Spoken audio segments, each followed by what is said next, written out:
Troy, thanks. For some housekeeping, what's the availability of some guys who weren't available last week? Yeah, making progress in that area. So Randall Leal is looking better, looking stronger, as is Peglo. Peglo has been integrated into more team training this week. As I told you at the end of last week, I thought he looked good as well. So I'm hopeful for both those guys. We'll see where it is tomorrow exactly, but both those guys have made progress, and everyone else remains fit and healthy. And now that we're into March, where's Connor in his recovery? He actually has been integrated into some team training as well, and next week again we hope to have more of that. So I'm hopeful in the next couple of weeks, maybe he's able to start to compete to get into the roster. Shifting to Jacob, and obviously there was the incredible goal last week, but you've seen him progress over the last year. Where have you seen his growth? Yeah, I mean, first off, Jacob's the type of guy that I would describe him as someone that truly understands, being from Baltimore, what it means to be a part of this club. So he has a passion for all sports in this area. I mean, he's a diehard Baltimore Orioles fan, and I give you that because he's the type of person that is fully committed to helping us change the momentum and get DC United going into the right direction. And he's made that really clear to the team. That's part of his intent for 2025 on the field and off the field. And you're seeing when he puts that intent out there to our group, now you're seeing him back it up with action in the first 2 weeks with an assist and a phenomenal goal. It's just you talked briefly about the appreciation off the field. This is a league of fine margins. So is off the field and the culture almost as important as on the field? Or maybe that's too strong a statement, but this is a different league. I'd like to think so, Dave. I mean, ultimately what I'm judged on is based on results, and I think all the players as well, it's based on results.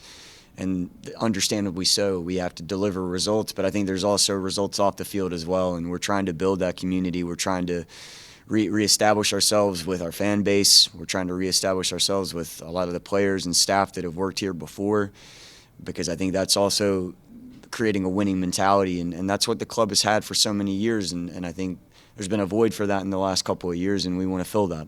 So I guess maybe if you really have some feeling for the badge, that leads to a 96th minute where you don't stop playing, or what's your take on that? Again, those things go hand in hand. I completely agree with that statement. That's why we spend a lot of time trying to connect first internally here with one another and get to understand what makes everyone tick from their own personal side of things, tying it into the team and our game model, and then also understanding the responsibility that we have for our community and our fan base and all the players and staff members that have come before us. Those things, I think, all create the type of energy that we want to have towards ultimately getting DC United back to the place that it deserves to be.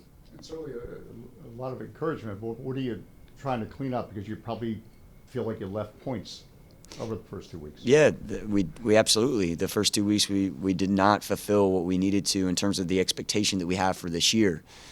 And many things were done right this past week. More things were done right than were done wrong, but the things that were done in an incorrect way or that were negatives on the night, we have to correct, and we also have to stop making the same type of mistakes, So this has been a lot of the conversation, and it hasn't come from me, it's come from the players. They readily identify that and have worked very hard this week and every week to try to continue to move things in the right direction. What were your conversations like with Jacob? He started the opener because largely Stroud was hurt. Yeah. And then Stroud comes back. Jacob had that nice assist in the opener. So how do you finesse that? How do you tell him, look, Jared's healthy now, we're going back to him. Yeah. We need you, but this is the decision I made.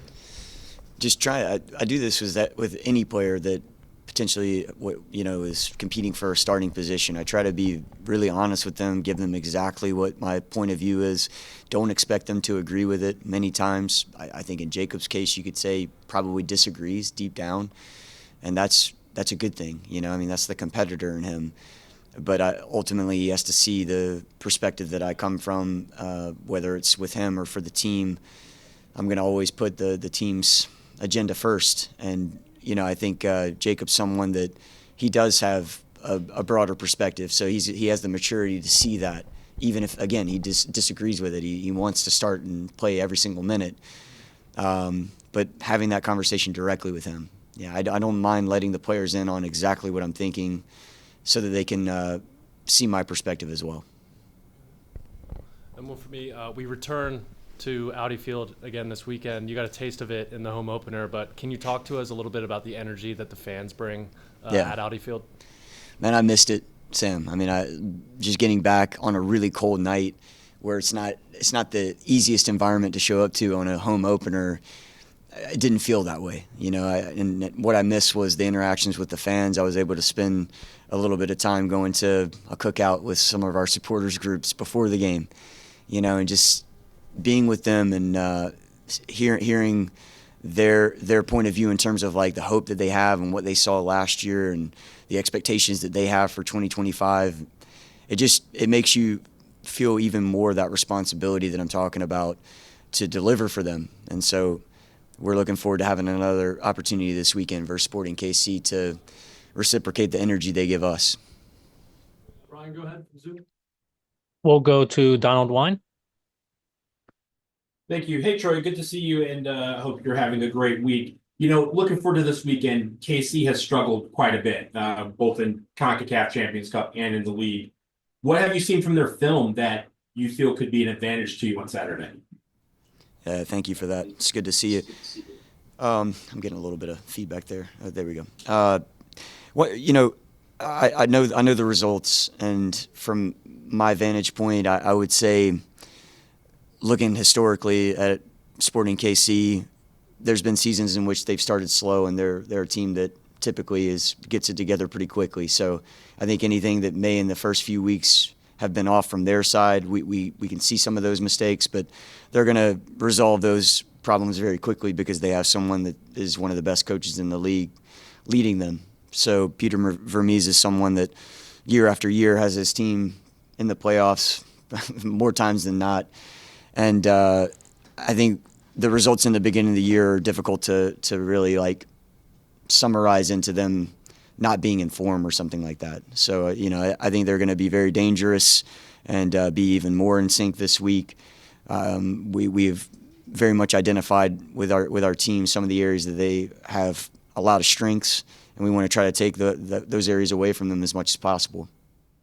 They've had a few new pieces added in the offseason, just like you. One of them being Dejan Joveljic, 15 goals last year for the Galaxy. Of course, you haven't seen him yet, but what do you try to do to contain someone with skill like that and some of the danger that he presents going forward? Yeah, this is precisely what I'm talking about. A player like that is always dangerous, and he, in all the matches that I've seen so far this year with Sporting KC that he's been involved with, he's a great runner, he's a great box presence, but he's also really good in link-up play. And they're a team that they look to find rhythm and get in sync, and they can play between the lines incredibly well. They've done that, again, year after year, so that takes a little bit of time to get that cohesion. If you allow them to come into the game and a player like that to come into the game, then they'll start to open you up. So it's our job on the night not to allow that to happen. The last thing I have is on going back to last weekend. The word around Jacob Murrell's equalizer, at least amongst the fans, has been the word Puskas, the Puskas Award, which is given out for the best goal. First of all, just rate that goal, and how cool is it to kind of have a guy of that stature who's had great work rate finally get something that everyone dreams of. Yeah. I mean, you'll probably never get the sound bite of the hyperbole of the greatest goal I've ever seen, but it was a tremendous moment. And when you see how hard Jacob works every single week, and the talent that he has too, he has a tremendous amount of talent. to be rewarded for everything that he puts in, and in that way, it really, it's not a coincidence. I said that, I think something similar to that in the post match. I mean, he's going to continue to have some big moments like that. Maybe they're not as the miraculous type of goal that it was on the night exactly like that, but I think he's going to step up in big moments for us. I'm just really proud of him, and I'm glad that he's getting all the attention that he's getting right now, because he deserves it. Great. Thanks, Troy. Next, we'll go to Dennis Gomez. Thank you for speaking with us, Troy. When you joined DC United, you mentioned something about being a huge believer in data analytics. How are you using those data points to help you on your game model as far as pressing and then also on the fitness levels? Yeah, thank you for that. We look at a lot of different analytics, and one in particular for us is a team that likes to press, right? As simple as this, we create different key performance indicators, KPIs, that we look at every single week, and one of them is how often does the opponent come into our half with control, and that's usually an indicator of, is your press working or not. And so in the first couple of weeks when the opponent has been in a build-up situation, it hasn't happened very often that they've come into our half with control. The times that they've done that are usually because of our turnovers, and so we track that as well. And that doesn't mean necessarily that we're poor with the ball always. Sometimes it's individual errors that cause that. But on the flip side of that, we also look at how often we come into the opponent's half with control, and then what the output is. And there's a few different ways we track that side. But these are a couple of examples. And then on the physical side, I'm close to that data. I don't claim to be any kind of an expert in that world. That's more for our sports performance director, Dave Rhodes. But what I do know is that we're making steps each week to become fitter. And the way that we pushed the game the other night's a really good example of that against Chicago. This is a quick follow-up. What's your message for the fans for this weekend? Similar to what I talked about, in terms of just the energy that they provided on the first week, I'm looking forward to capturing that again and then reciprocating. And, anytime that we come to Audi, we want to deliver 3 points. I think that's something that we really feel more than ever. And this is another opportunity against a good side in Sporting KC historically to be able to do that. And I'm looking forward to seeing every single one of them there. That's it from Zoom, Troy. Thank you. Yep. Have you gained any insight from Lucas Bartlett on the other Bartlett in Kansas City? Yeah, not really. I mean, I respect that relationship, and I don't want to ask too many questions. But I mean, I had Alec Bartlett, in Charlotte in 2016, so I've known the Bartlett family for a long time. I don't know Jacob as well, but he was running around the field in 2016 at a young age whenever Alec was playing. So I think that'll be really special for their family, just to celebrate both those players being involved this weekend.